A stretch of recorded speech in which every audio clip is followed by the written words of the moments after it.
Kanina habang ako ay nasa work biglang tumawag itong si Little Upa at meron daw na 3 box na parcel na dumating dito sa bahay. Kaya ayan, pag-uwi ko ay nakabutan ko siya na eto ang kanyang ginagawa, busy-busy sa pag-assemble nitong Titanic. Ito pala yung pina-order niya sa kanyang apa.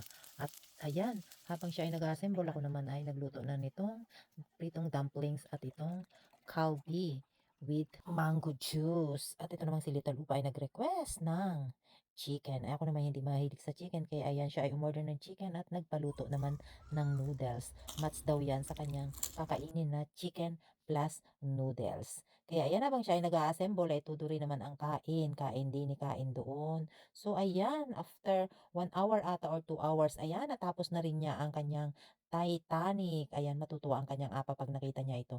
Kasi nasa Jeju ang kanyang apa nagfi-fishing. Ay sabi niya, kunan ko rin ng video at isend sa kanyang apa. Kaya sabi ko umorder pa siya ng ibang style at pag-uwi ng Pilipinas doon sa Mindoro na lang niya i-assemble. Kaya ayan, sabi naman niya, "Okay ma'am." Hay nako, kusing mani Hesus sa iyong bata kang makulit pero merong talent sa pag-DIY. So ayun lang, thank you for watching. Annyeong.